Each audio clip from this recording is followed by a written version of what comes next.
Hello, welcome to Airing Out. I'm Josh. And I'm Jonas. And this is Jerry, and today we're going to be talking about the Pirates of the Caribbean trilogy. Whoa, yeah. Yeah, so Yes, the trilogy, because... There are only three. There's only three, really. This is not five. No. No. What kind of number is that? Five? I don't Who think makes we would five make movies? It would be three. There's only three. There's only three. No, admittedly, we did only watch up to World's End, because the other two are not on par. Not on par. Not on par, but we will talk about why. Yes. But we didn't subject ourselves to them. So the other day we watched all We three. have seen them, so we can definitely make that judgment, but Yes. just not. We didn't rewatch them. No, because they don't recently. deserve a rewatch. Nah. Yeah. Pretty much, yeah. Yes. But yeah, no, it was a very watchable experience. We started at about 11. Yeah. And considering, the first one's 2.5 hours long and the other two are 3 hours apiece, nearly. Yeah. Close. Very watchable. Very watchable. It went by pretty quick.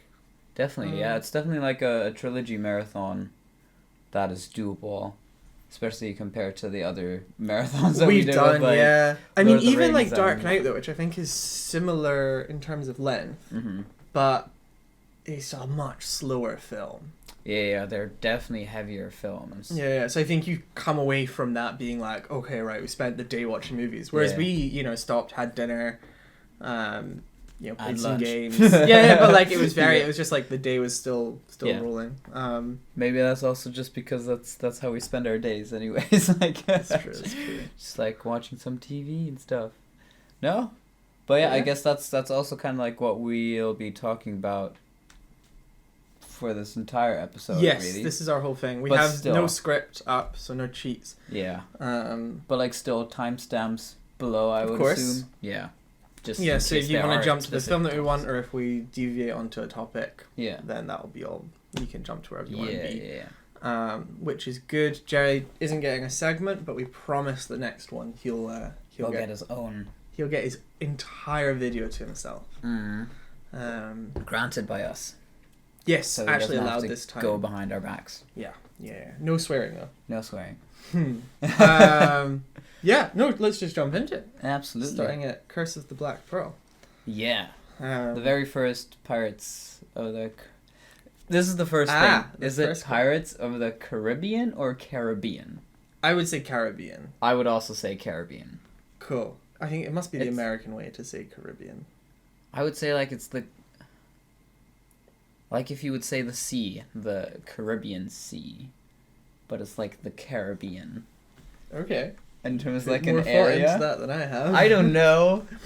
It's It's neither or neither.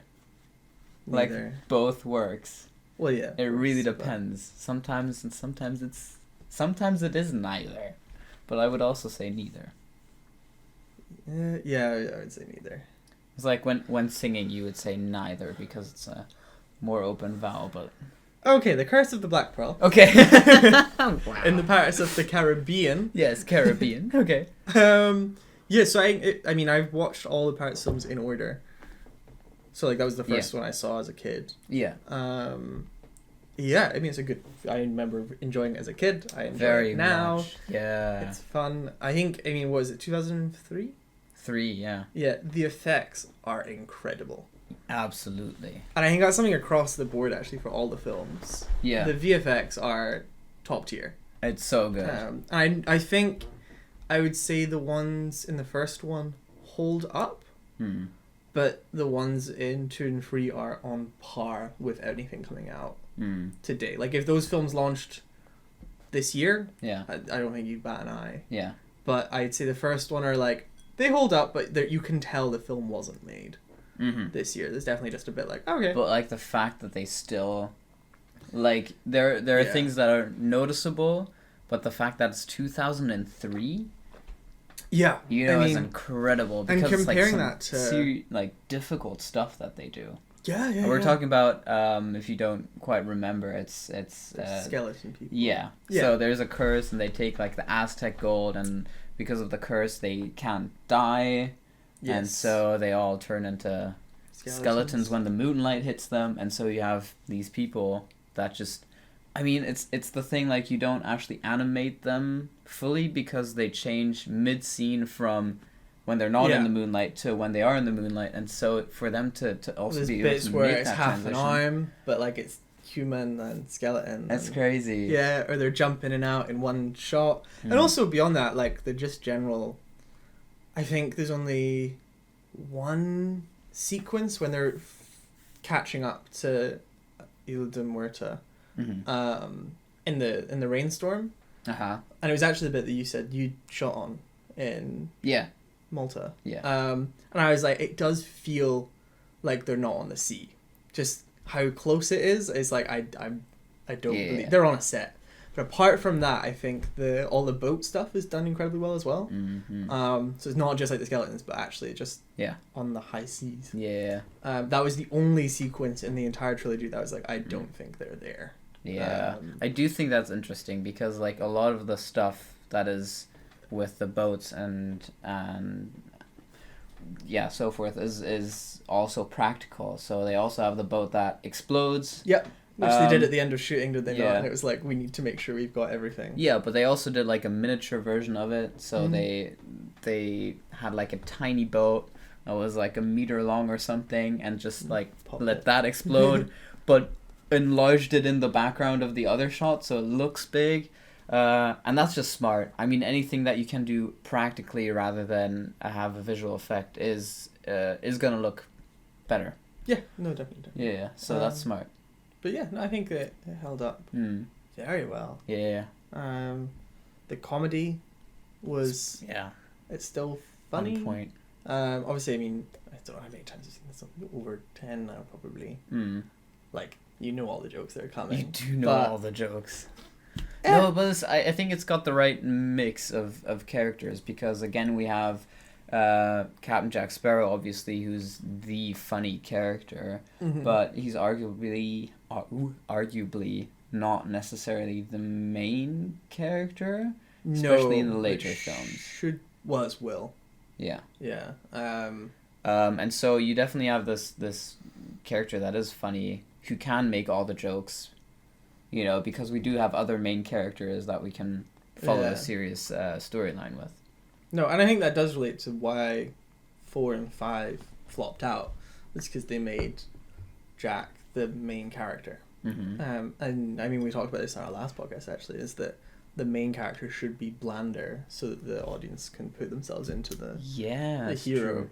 Whereas if you've got the kind of jokey person as the main character, I don't know, you just feel a bit more removed because you're following someone else rather than your own journey through it.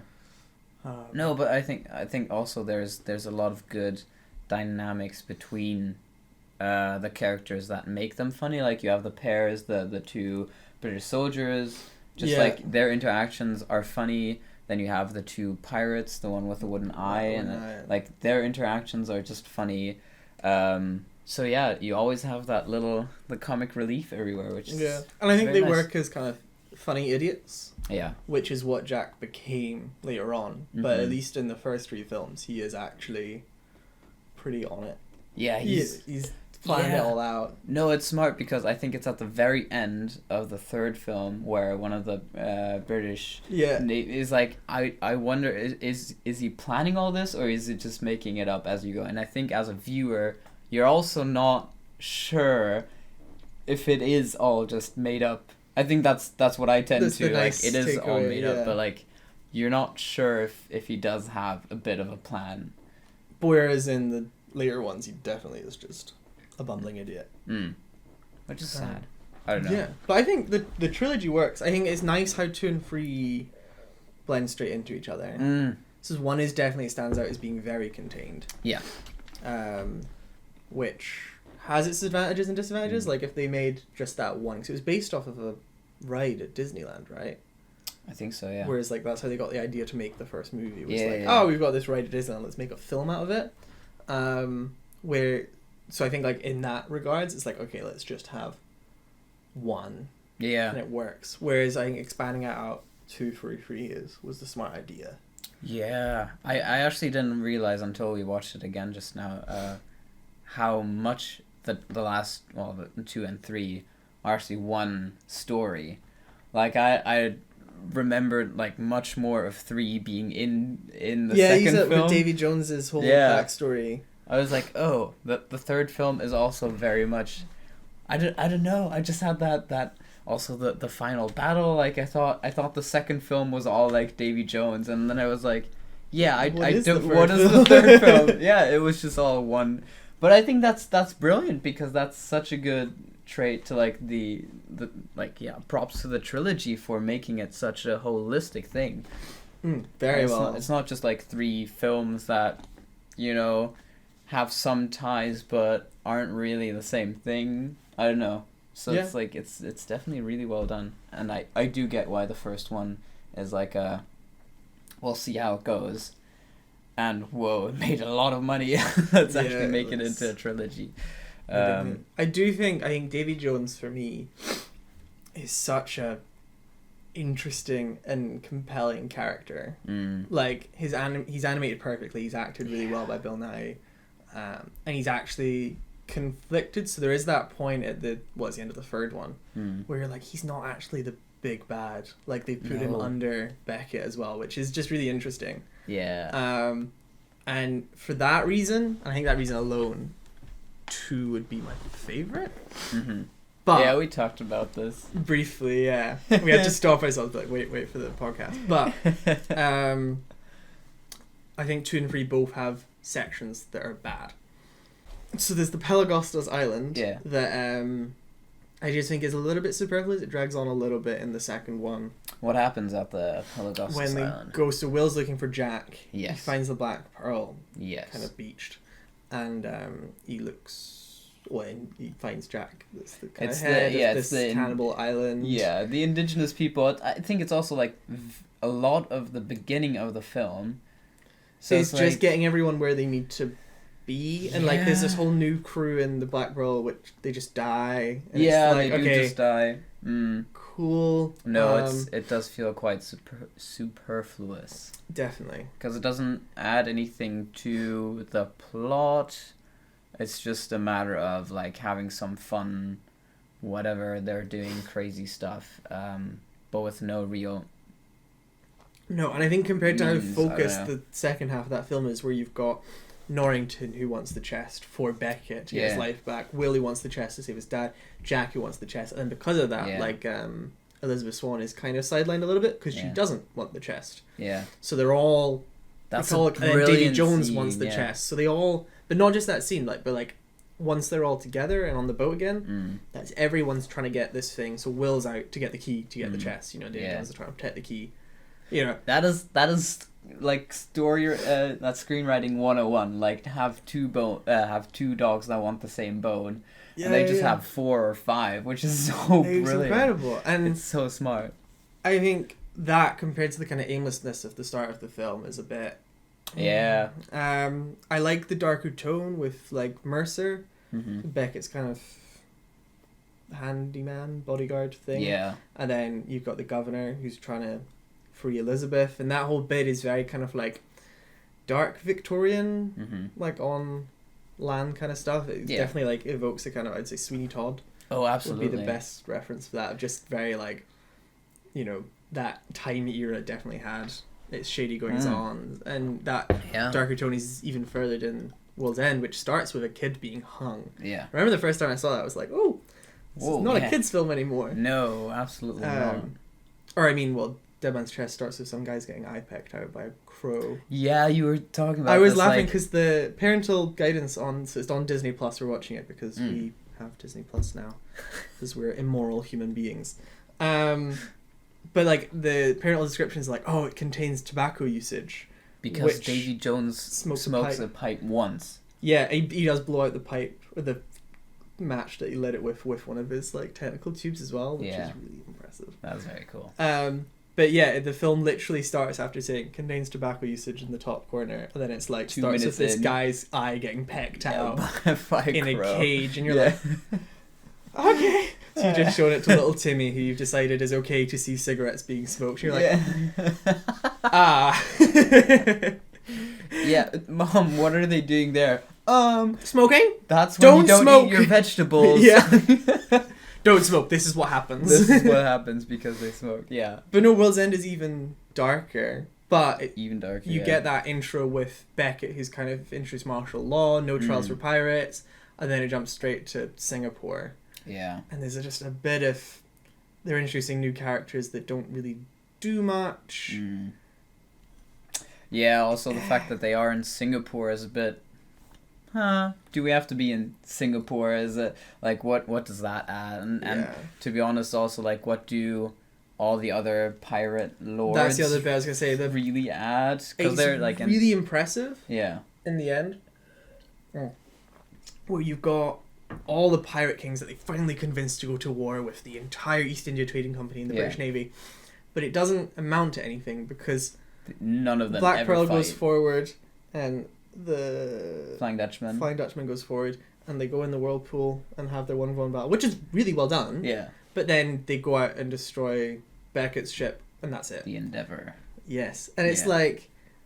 Well, we have these two They had armadas. the potential for this epic thing, but I feel like their budget just ran out and they were like, we'll just have normal fights. Yeah. I mean, sure enough, that's also the only thing that you would care about, like these three ships and what's happening on them, but just to have like an epic sea battle, because I feel like that's what they could have, like they should have just not had that, because the Endeavour is like a man of war, so if you know your boats, that's as big as they came in the Caribbean at the time. So it's got like 4 or 5 stories of cannons on the side. Like it's big. And then definitely actually we noticed that like when the Flying Dutchman and Black Pearl goes, we're like, if they actually fired back, they'd probably still win. They definitely have more cannons. Like, I mean, I think they're crewed by about 450 people, if I'm not mistaken. So I remember Googling it when I watched Black Sails, which you should. They also have a man of war. It's brilliant. She's a man of war. But yeah, like, there's definitely, you're like, I reckon they could probably put up a fight more than just getting obliterated, but fine. No. But I think they should have had that fight then, and then expanded further in 4. That would be the clever thing, and then have an Armada battle there. Okay. Would be how I would do it. So, yeah, so 4 would still be more of the British fighting the pirates in the Caribbean rather than... Yeah, because then you'd introduce the pirate lord king things. Yes. The pirate lords, but say they don't agree to go to war. And Sao Feng still dies, because no one really cares about him. So you've got... Elizabeth is the captain of his ship. Will's now the captain of the Flying Dutchman. Yes. And Barbossa or Jack is the Black Pearl. I can't remember how they actually end it. Does Jack actually not get his boat back? No, he's in a wee diggy. Yeah, he's in it. So you get Barbossa with the Black Pearl. Yes. Because that can just continue. Then I would have it, so say Beckett survives at the end of 3. Okay. And then have him command the Armada still. Yeah. Against, you build up through 4 would be getting the Pirate Kings together. Interesting. And getting Jack the Pearl back. Would be how I would do it if I was to... Yeah, because then you actually continue a story that we already care about. Yeah. And I think... With characters you care about. So that's the thing, they're just like, okay, Will's gone. Yeah. No, and you could happily still introduce Blackbeard. Yep. You know, the like Pirate Lords is like, the missing one. We're missing this very infamous pirate, you know, because the lords are, you know, they're great, but like they're not all the force. Well, we noticed that because when they were kind of doing all the pirate lord flags, they have Ed teach the Blackbeard's flag up, but with a different pirate captain, which does show they just had no idea that they were going to do a 4th film. Well, or at least with Blackbeard, yeah, it's the 4th one. Yeah. Which is a bit like... But you know what, also, what doesn't quite add up is... So Barbossa, I mean, this is really nitpicky, but also I kind of... You know when it clicks in your head and you see it and you're like... So Jack, at least, what was it, 13 years ago, was captain of the Black Pearl for like 3 years, then he gets mutinied. And he was one of the pirate lords who had a piece of 8, but then he's the son of the head of the pirate lord council thing, so fine. But Barbossa is also one, and he was Jack's first mate. Yeah. So how did he get himself in that position? If there's like 9 pieces of 8 that need to be combined to free the goddess Calypso, which also doesn't need to be in the film. That whole storyline can just get wiped from World's End. Yeah. It's too convoluted, which is why I prefer Demon's Chest. No, it's like, okay, she... No, let's talk about. Yeah, okay, let's talk about Barbossa first. Yeah, he shouldn't be on that pirate council. It doesn't make sense for him to have one of the pieces of 8. Yeah. Like, because he wasn't Jack's equal until he wasn't a captain at that Black time. Pearl, but yeah, it's just something that's not mentioned beforehand. So I was like, I don't know how I feel about that, because it would be more interesting to be like, oh, there's one missing, so we can't free Calypso now if you still want to go for that plot line. You know, or you need to have all the votes to elect a pirate king, say, so we're not going to war. Be how you do it. Yes. Who's the missing pirate lord? Oh, it's Blackbeard. Yeah.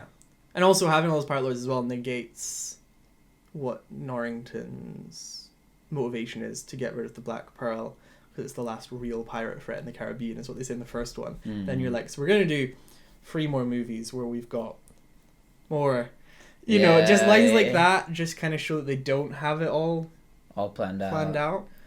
I mean, sure. I think because they did the first one, and then they were like, okay, we'll probably get 2 more out of this, and then they were like, you know what, we really want some more money. Yeah. Well, that's the problem. Know, 4 and 5 did well financially. Yeah. I think 5 less so, but 4 definitely made money. I think it's actually the highest grossing of them all. 5? 4. 4. I think so. I think it was the first one to go over the billion. Oh no. Why? Sure. And that's the problem, because like everyone goes to see it. I mean, it's like Star Wars. If you look at, I know I always go back to Star Wars, but like the bad ones still do well. No, just imagine how many people went and were disappointed. Yeah. That's sad. Yeah. But also, going back to VFX real quick, if you think about Harry Potter, which, I mean, we watched, what was it, 4 or 5? 5 was the one of the really bad VFX. Yeah. But that came out way after. And to compare that with 2003's Curse of the Black Pearl. Honestly, it was I mean, yeah, the first one I think is amazing, but also let's take the third one, the very final battle where they blow up the Endeavor, and it's like I'm sure you all know the scene from Inception where they're in this French bistro and the like, first time they go into the dream. Yeah, properly. And like the cafe and the fruits and everything just blows up and they're in slow motion and all these things. That's exactly what happens at the end of that battle. Yeah. Where they blow up the ship and what's his name? Beckett, as he's walking down the stairs. Yeah, just walks down the stairs and the entire ship just blows up and it's so beautiful. And that was done before Inception as well. Yeah. It's just an Got it. It's just an amazing effect, I think, I don't know. No, like, I think that just blows my gorgeous. Mind how they do that. So pretty. Yeah. No, I think the Calypso storyline, go back to that, in World's End. So there's Tia Dalma, who is actually a goddess in human form that they've bound. Into that human controls form. The seas. So they free her, she becomes giant, makes a big whirlpool. Makes the big Maelstrom. And is never... Maelstrom, yeah. Maelstrom? So M-E-E, I think. I'm dyslexic. But yeah, and then is never heard from again. I don't think it's really... I mean, it's nice because you do understand, like, it is Davy Jones's love. Like, he's in love with the sea, and she's the goddess of the sea, so, like, she is the sea. I feel like it could have been, like, she was fine as a voodoo witch person, though. She as the person, yeah, absolutely. It, like, I don't know if it had to be, like, if you just split that you have her being a voodoo witch, and then you have his love interest, like Davy Jones' I think, love yeah, interest. they should have made him be in love with her, but then she's got her weird shack that she needs to shack up in, and she was like, actually, nah. But then just have, because, I mean, Davy Jones is meant to have, like, control of the sea. Yeah. So have him make the maelstrom.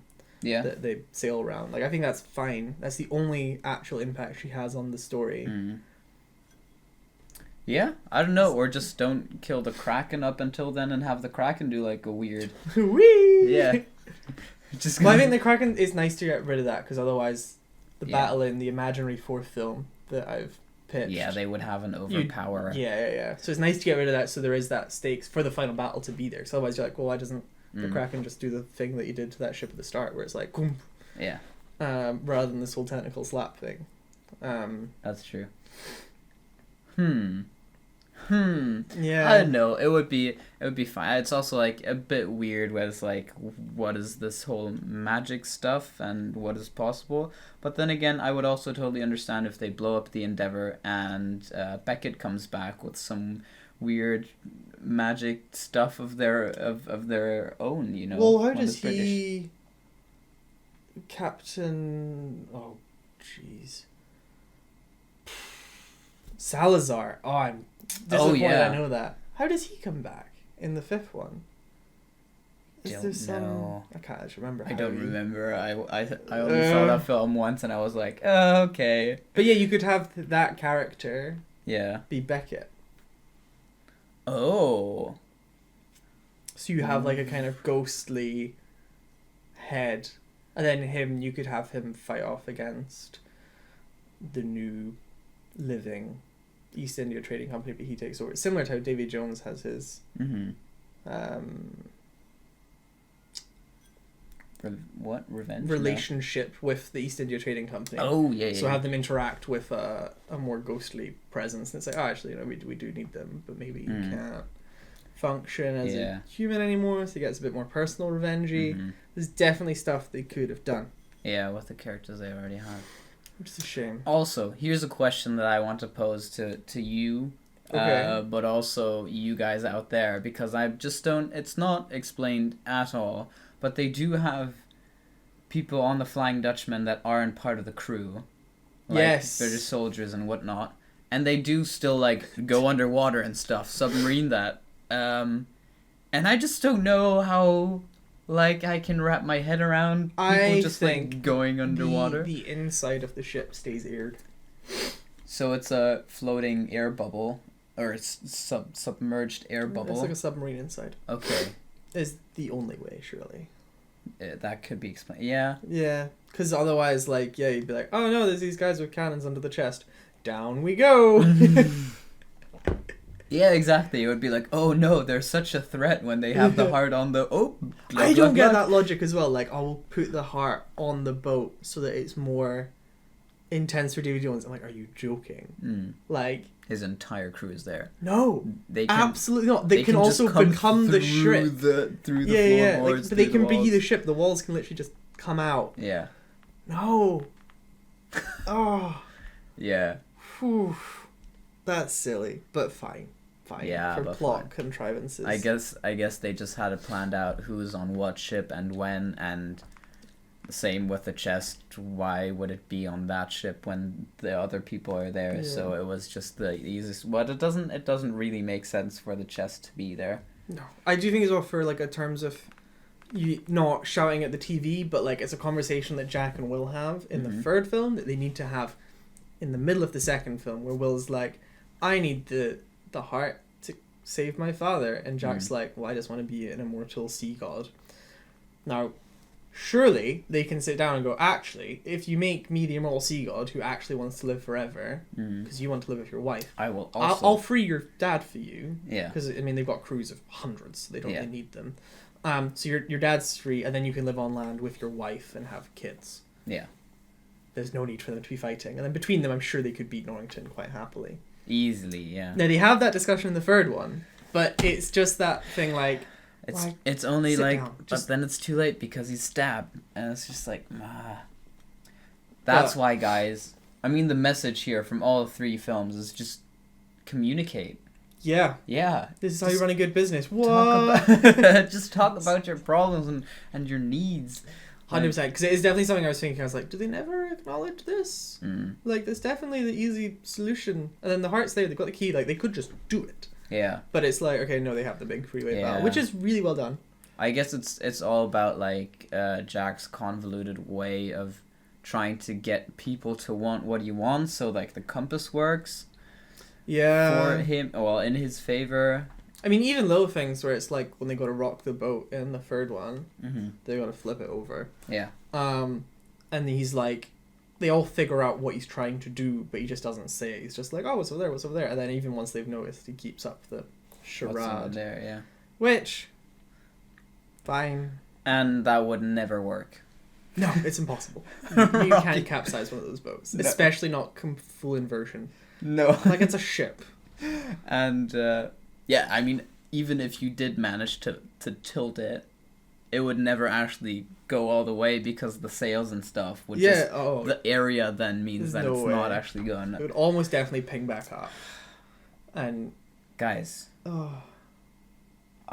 That's such a big mistake. That's the biggest problem with the entire film. That is the biggest problem with the film. I don't know, we're being so nitpicky. But I think that's testament to what it does right. So I think like all the action is choreographed really well. Yeah, you have good sword play. This is Irish. Yeah, a little bit.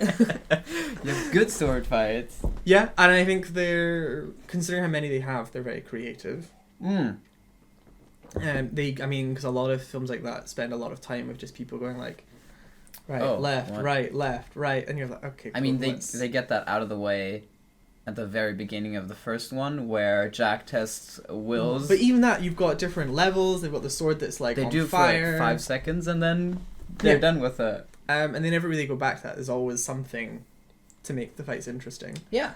And I think that's testament to its quality. Or they're quick. So like, when they're freeing Jack at the end of the first one, and they got the rope, they don't spend any time at all. Like that's over in a minute.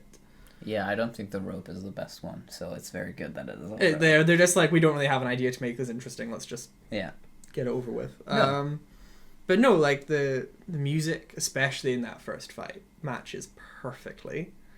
Yeah. But even throughout, like I think the music and the fighting go well together. Yeah. Which is impressive because you've got 8.5 hours of movie. Where the only kind of fight you can have is cannons and cutlass. Yeah. And they keep it entertaining. Absolutely. I think that's also a big compliment to not just music in terms of music score, and obviously Hans Zimmer is... But is he? Big. Because the first one, what's the thing? So it's Klaus... Badelt? I don't know how to pronounce his name. I guess they couldn't afford Hans Zimmer. Well, this is the thing though. So he worked because like Hans Zimmer was officially working with like another project and couldn't work on that. Yeah. But apparently they worked very closely together. To the point where most people think it is just Hans Zimmer. Yeah. Did it, and then obviously did it for the other two films. Yeah. They don't. Usually they have like a huge portfolio of compositions, and then it's just a matter of like rearranging it so it does fit the film, and then then recording it and stuff. So I can totally see how like he's had the themes or like elements, and so whatever Klaus might have just taken that and arranged it properly. No, but in the later films, definitely. I think but it's not just the music, it's also the editing. Like, obviously, the editing has to work so well with the music to make it, to choreograph it. Because, obviously, when you're shooting it, they probably did not have music playing. Yeah. And fighting to the music, that's a bit... But it does work. It does work. I imagine they had a rhythm that they were going for. I think I've also heard this in for other films, like Atomic Blonde, where they try to make the fight scenes rhythmic or like to music. And I think that's so cool. You see it in trailers all the time. In Atomic Blonde because so much of the music in that is music from other movies. That I have associated with other films already, and especially if it's strongly associated, I really struggle to kind of differentiate. So I just listen. I'm like, that's the song from whatever. And then of course, as soon as it's the song from, it's not good. You run into an issue. No, but it definitely like the whole. I think that also adds to pacing and why the films feel shorter than they actually are. Is because it all just like it never feels weird or strange. I think the only bits that do feel slower are the bit in Singapore, the pirate lords, and the Pelagostos. Yeah. Those could be cut. Yeah, and you'd have 2.5 hours. Absolutely. Oh, hiccups. Hiccups. No, I think, the music, I prefer it in the second and the third one's kind of slower theme is... It fits the tone. It fits the tone so well. They got darker themes, so they chuck in an organ in there. It's very foreboding, and it matches perfectly. It does, yeah. Whereas I think that again, the first one does just feel like a kind of trial run in terms of we've got faster music, and then it gets more intense and whatnot. But it's like, how do we actually? No, but it also really picks up the characteristics of the characters like to have the cello da da da da da da da for Jack Sparrow, like when he's running around and doing like all kinds of weird stuff. Works really well. Whereas not necessarily typical music that you would associate with like the Caribbean. No, I would say sure. Like pirate music. No, they lean into that a little bit with, I guess it's the last one that has the song that they sing at the start, and then it becomes the theme at the very end of the movie. It becomes orchestral. Yeah. Where it's a little bit more in touch with the world that's there. I don't want to say diegetic because that's such a nerd word. Yes, do we know what that means? Diegetic and non-diegetic. Do we know, Jerry? If it is in the world, or if it is like a for the audience. Yeah, orchestral score would be not in the world. Yeah, so that's I think the only time they lean into proper music that could be there. Yeah. Which I think adds to it for me. Anyway. Yeah, I don't know. What I would like to address, because you've mentioned it, is actually the way they shoot scenes on water and on the ocean and stuff. Because it is quite hard to imagine doing that actually in like on the ocean, in open water and stuff. And what they actually do is they go to a water studio where they have huge pools that face the ocean, and they have their boats in there and whatever, but they can flood those pools, so the water kind of like goes over an edge. Infinity pool. Yeah. Well, it's not. Classic. Yeah, I mean, it is like an infinity pool. Visually, yes. Yeah. So like towards one side where it faces the ocean, the water just like floods over, and so you have like if you look at it, there's just a tiny little line that is from the pool water to the ocean water, and that's super easy to erase in post-production. Of course, yeah. And then you obviously have a setting where you can create anything. You have water blasters that can do storms and wind machines that can do storms and whatnot, and so it's really cool. Or like underwater scenes, like the pool is 4 or 5 meters deep, and then you can do anything in there. You're not actually in the open sea, which would be it'd be awful. Yeah, but you can also I don't know. It's a lot of things are possible then, because you can have above water, underwater, and even the transition. Especially because water CG is always awful. Yeah. I mean, it's so hard to do well. You need to put so many runs onto it and make it actually good. And then the foam and they just avoid it completely. I think in Pirates of the Caribbean, there's very rare bits. There's no bit I realized I really looked at and was like, no. Apart from maybe the maelstrom at the end of 3, but that's so unrealistic anyway that you can just kind of it's like when, I don't know, anytime when Davy Jones's the Flying Dutchman comes out of the water, but that's like everything is animated, so it's not and it's really quick as well. It's not like here's a boat sailing. So I think there's only one bit in the world's best TV show that has ever been made or will be, Black Sails. Yes, there's a couple shots of boats just moving, and the water is obviously CG, and you just have to kind of go, it's TV. It's TV. They don't have infinite budget. Yeah, they didn't have the money to actually go. But I would rather that than the very closed way that they do the big storm in the first one. Okay, where you just don't see anything other than... There's no water. It's just a dark... They've got hoses and they're spraying them at each other, and it's like... they're not on a boat. Interesting. I just... Because they do have more. Like, also in the water studios, they have wave machines. They even have, like... But I think it's because they can't... It's like, you're never going to get, like, waves smashing off a boat of that size.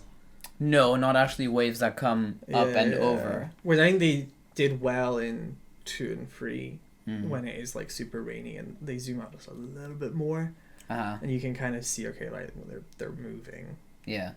Whereas that was the one bit that did bother me. I was like, they're just not there. Whereas I just be like, you know what, just do one bad shot of them moving out. I think I'd rather that. Interesting, yeah. But no, I think it must be quite tough to shoot. Yeah. Every time you get costumes wet, you're changing or waiting. Yo, I was thinking that because there are a lot of shots where they just come out of the water onto the beach, and my God, like trying to do that over and over again, it's coarse. Yeah, I feel bad for actually Bill Nye because he's in a grey, skin tight suit for all of that. Yeah. So Davy Jones. I guess it's a dry suit. Well, it'd be wetsuit probably. Wetsuit, yeah. Yes, it's got to be skin tight. So, poor guy. Yeah. Must have been chilly, but. Not envious. No, but there are also definitely ways. This is like for the second Vicky film, we each got a tailored skin color wetsuit. Lovely. Yeah, to wear under our costumes. Like great flesh. It looked like just wearing that looked so weird. But like you can definitely get away with, I don't know, if you have these flabby ragged clothes that have rips and tears everywhere, you do you would get glimpses of skin, and so if you have like a black wetsuit underneath that's obvious. But if you have something that is skin colored, so maybe if they were lucky they also had that. But I assume if they are shooting in like the Caribbean or somewhere rather tropical, maybe. Yeah, the water wouldn't be too cold, but just I don't know. You don't want to spend a lot of time going in and out of water. No. Like even if it is warm. Well, that's one thing we did talk about. Yeah. Speaking of skin, sure. Was the reminder was in the second one especially they really play off kind of Elizabeth and her kind of relationships with Will and Jack. Yes. And it's like, oh, who's she going to choose and stuff. For me, that whole plot line is a waste of time, and yeah, because it's like, well, the film starts with her wedding, so she's already chosen Will. She had the chance to choose either. She chose Will. It was, and then, in the first one, it was never about Jack. It was Norrington or Will. So, like, why is Jack even part of this? And they have that whole thing with the compass. It's called, what do you really want? And she's like, oh, it's Jack. And you're like, it's just not. I don't buy it. I do think the reason for that is because even though the films are 12s, so they had the potential. You can definitely have characters that are, I don't want to say like sexualized, but desirable. Yeah. Yeah. But I think because of the target audience, it's definitely sub-12. Like, I watched the films when I was 5, 6, when the first one came out. That is young. But I think I watched the first one pretty soon after. Maybe I was 7. Yeah. But pretty quickly after it came out. And I just think that because they're targeting the kids, they don't do that with Jack. He's a kind of fun character. And even Will isn't really that. He's just a bland character for the audience to put themselves into. No, I said that. It's like, okay, Johnny Depp and Orlando Bloom as like people are like attractive and sexy, I guess, men. But like as characters they're portrayed, or like not especially portrayed as that. No, unless you're like based on looks purely, but apart from that, like even like Elizabeth and Will, their romance isn't exactly romantic. Yeah. They're just people, So I do think when there's this whole, they're trying to do like this love triangle story, it just doesn't really fix. I'm like, I'm not attracted to any of these people. Like, they're not sold as that. I guess it's also just maybe they thought that through completely and were like, oh, because it's the time period and people had a very different kind of like wooing. They couldn't actually go like full on flirtatious and whatever. But then you would make the pirate the flirtatious character because he's free. Yeah. Which they didn't. So they just have not really. You only see him get slapped. Yeah. You see. There's definitely hints. Like there's jokes that I got this time that I'm oh, I didn't actually ever pick up on that as a kid. But we're talking like 2 maybe. 2 jokes. Yeah. No, absolutely. There's not a lot of sexual tension. No. There's like 1 or 2 scenes between Elizabeth and Jack when she's like messing with him. Yeah, but I just don't. No, I never. I don't buy that. No. Which I think is a shame because again, these films, Do you think that would have added something, though? Because, like you said, you could take that out completely. Do you think if it was fleshed out, I think it would have added something? You would have to... I think they don't have to change the rating. Like, I don't want it to turn into Black Sails. But just, like, looking at the characters a little bit more realistically, you'd probably add something to it. Yeah. Because there is that fact where you're like, okay, you've got three... I can never pronounce the THs. Three. Gorgeous actors. Yeah. That aren't treated as if they're attractive people. At all, which isn't necessarily what happens in real life. You could definitely have some more shirtless sailors. Oh, that's not what I want. No? No! That's the most annoying thing where you're like... I mean, that whole female-male gaze thing where you're like, oh, okay, great, we get it. Yeah. But definitely, like, if you're gonna have chemistry between characters, write it in, rather than just, like, we're just gonna assume that Elizabeth likes Jack because he's pretty. And we're gonna assume that Will likes Elizabeth because she's pretty. Yeah. And there's just that kind of assumed chemistry, but you never see nor hear of it. Yeah. No, absolutely. And I think Elizabeth's whole thing comes off as a very strong pirate kink. Like, she loves it. She's like, he's a pirate. Yeah. I'm a pirate. You've chosen your side. I chose my side with the pirates. You're like, whew, we get it. The film's called Pirates of the Caribbean. You don't need to keep reminding us. Yeah. Like, I don't know. I think it would also add a lot to the... I mean, talking about the two dogs that want the same bone, like everyone wanting the chest. And then everyone wanting, or multiple people wanting the same person. I think if you do flesh that out, there's a lot of room for extra drama. Like, it could definitely work.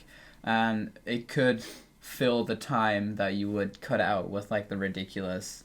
Pelagostos stuff. I mean, if you think about that freeway fight is Norrington, Will, and Jack, which are all people that Elizabeth has... flirted with, at least. And I mean, it also shows because the way she's trying to break them up is to be like, oh, I'm swooning. Exactly, like attention. Who cares about me the most? Yeah. So selfish. Yeah, but then it's not. It could be a very cool metaphor, not just for the chest, but also like they're fighting over her, but they're absolutely not, which is a shame. Because that could be so multi-layered. Yes. There'd be so much more for it. We love that subtext. Unfortunately, it's not there at all. But that's okay. Yeah. But talking about also, like, ragged clothes and stuff, I have to say, I love the costuming in the film.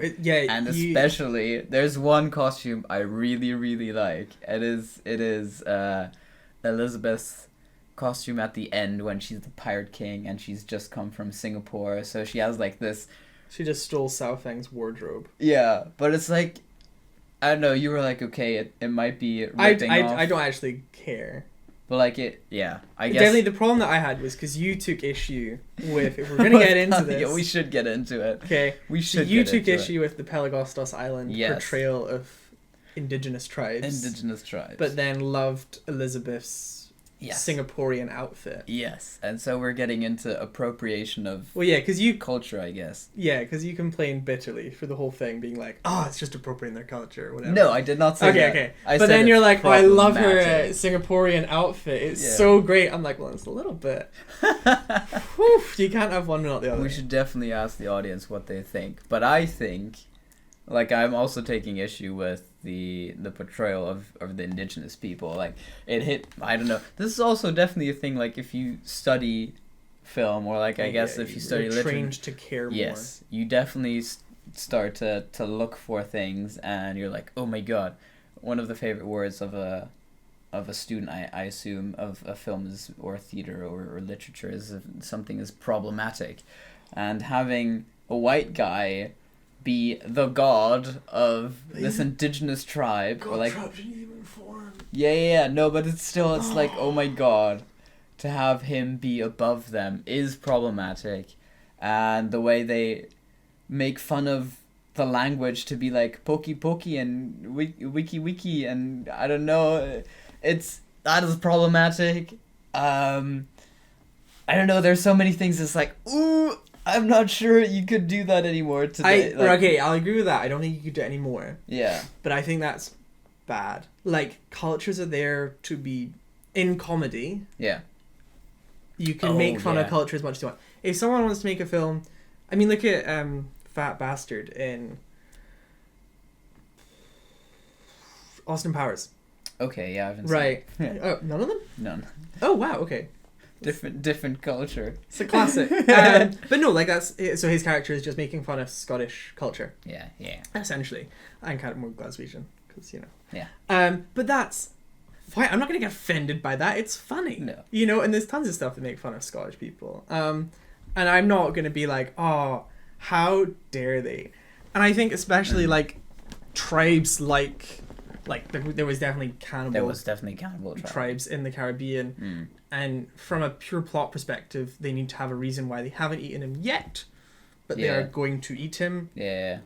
So, fine. Yeah, no, that makes sense, but it's just like the portrayal.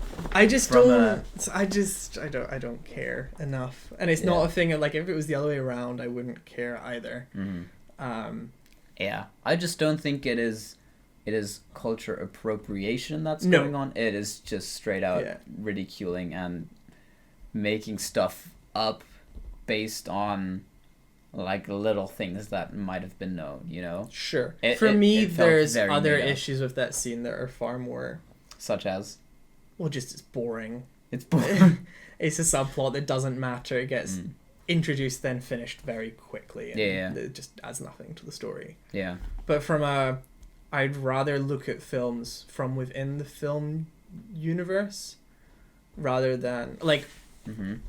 If it's not problematic within the movie, I don't like to put in my beliefs into criticism of movies, because then I think you're going into a very slippery slope of everything becoming super PC and filtered, and it's that thing of like going back to Harry Potter where J.K. Rowling tweeted out that Dumbledore's gay, Hermione's black, and worse than that, she was like, you all just assume she's white because you're the racists. Yeah. And you're like, well, you did right. I think it's in one of them where she's like, her pale face. And you're like, we gotta... But, like, I just want her to stand up and go, you know what?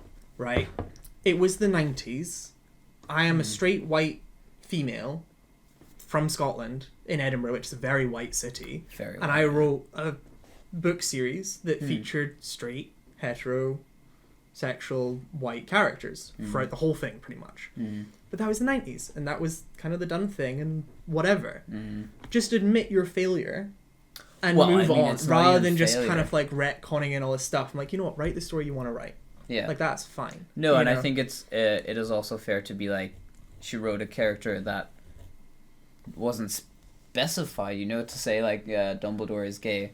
It's totally cool because it doesn't matter. But also it doesn't matter, so stop tweeting about it. Yeah. No one cares. And so like Hermione could be black, but it doesn't matter. Write it as that. No, but like even if she doesn't mention it ever, like that's chill. But then to criticize your audience for being racist, for assuming I would also not do that. No, that's like, see, if they would make pirates and then be like, okay, we're gonna criticize people for being, I don't know, for making fun of whatever, then you have an issue, because it's like either we're all allowed to make fun of everything or we're not, because I don't know. And that's kind of what you're saying, like, yes, I'm absolutely fine with people ridiculing my culture, because that's fine, and that's why I'm also in a way permitted to ridicule other culture. 100%. That's definitely the way I would go about it, because otherwise I think, like, if you want to make a film that doesn't offend anybody, write a book, whatever, go for it. But it's going to be so... Try. Yeah, well, it's going to be impossible. I dare you, yeah. But, like, it's going to be so bland and boring and just a film. There are films like that come out and you're kind of... Well, they're just very, very production-y, by producers, made to make money, whatever. In fact, actually, it was... Was it Lady and the Tramp? The live action... Yeah. I think it was that one, but it's set in, like... It's like slave era America. Oh, or at least when there was still like The Help. Yeah. But they've Disneyfied it. So like the human couple in it, not the dogs, are like a black man and a white woman or something, or vice versa. But they've just kind of pretended that it didn't happen. And for me, that's more, I'm like, you've got to admit your feelings. If you're going to set it in that time period, like, there's nothing wrong with modernizing it. You know, set it in year 2000, no problem. But if you're going to set in that time period, I think ignoring what was an issue is so much worse, because then kids growing up are just never going to know about it. They're gonna, or like they're going to see it and not know what it is. Or what happened. Whereas I think there is an argument for being like, okay, we need to see relations between races as normal, of course. Yeah. Like, anyone that doesn't has something wrong with them. But I don't think the way to teach kids that is to rewrite history. I think that's so much worse in that way. Which is a problem. Yes. So I have no issue with... Make fun of us. Yeah, no, and for sure. Also... Not that you could. Keira Knightley's costume is very cool. It's a gorgeous costume. I have no issues with it. Yeah. This is the thing, because I was like, I have no issues with it whatsoever, but I know people that do. Do you actually know people? Oh, no. I think it's so cool, because it's not like... I don't think it's actually a style. No, but it's definitely not Western. It's definitely not Western, but it's so much fusion, like a fusion of styles, that I think it's okay, because it is obviously made and designed for the film, rather than they're taking a spin of like a samurai costume and added, I don't know, Power Ranger stuff to it. I don't know. Actually, that's talking about samurai. So The Last Samurai, while we're on the topic of white things. So it's that very obvious white savior trope. Yeah. While I think the film would be better without it, I'm not going to sit and criticize it. No. Like, it doesn't matter in terms of how good the movie is. Obviously, the story wouldn't happen without, because the whole thing is like the white people are coming in. Yeah. He's actually defending from the white people. It's just a little bit problematic that the white man is the person that can save them from the white people. Yeah. But the problem is as well, how many Asian films have you seen? Yeah. Because this is the thing. If someone said, The Last Samurai, not starring Tom Cruise, made by a Japanese production house, you're probably not going to watch it. Yeah. Or not, it won't even reach our markets. Yeah, it's unlikely to be seen. Whereas, I mean, actually, I like to think we watch a healthy amount of Asian cinema. Usually kung fu films, but that's besides the point. They're good. They're better at it than us. They have good fighting. Yeah. But like... No, and I would watch that film, but I know most people probably wouldn't. Yeah, and I think that's why, say, Parasite of this year was such a big hype, not just because it's like, that was the Oscar winner. Yeah, that's the Oscar winner. many times, like, won a lot of Oscars. No, but it's like it opens the door and says like, guys, we should all look outside of Hollywood for good films, because obviously it would be very pretentious to be like, only Hollywood makes good films. No, I definitely think like money makes the world go round, and all these people that are criticizing movies for having these tropes and stuff, like, it's like, okay, stop watching them and watch what you actually want to be made. And it's until we start doing that, it's like, I mean, people always complain there's too many males winning Oscars and stuff, and it's like, okay, well, spend a year and only go to see films directed by females, or split it 50-50 even, and then if everyone did that, you'd have equal whatever. I go to films I want to see. I don't even look at who directed it. Unless very specific. So I saw The Gentleman because Guy Ritchie. Actually, all the films I've seen recently are because of the director.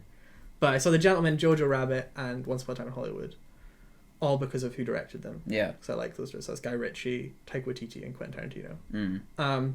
But for normal films, if someone's like, do you want to see 3 Billboards Outside Ebbing, Missouri? I don't care who directed it. The trailer looks good. I'll watch it. Yeah, I think that does a lot. Like, you need, but I feel like with most things, you just need good publicity, because of the trailer. Like, do you know what's actually a really good way to get good publicity? What? Is to get people to share the video. Oh. What? Hey. Wait a whole hour before plugging that one. Yeah. No, share it, like it. That's true. Subscribe.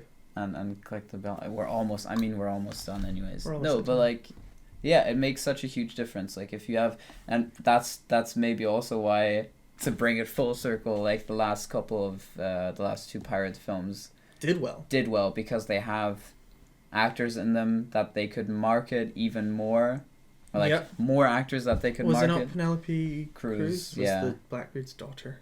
I think that's actually a spoiler. And but Javier Bardem in Salazar. Yeah, that's a funny one. So it's called Salazar's Revenge in the UK market, but Dead Men Tell No Tales everywhere else.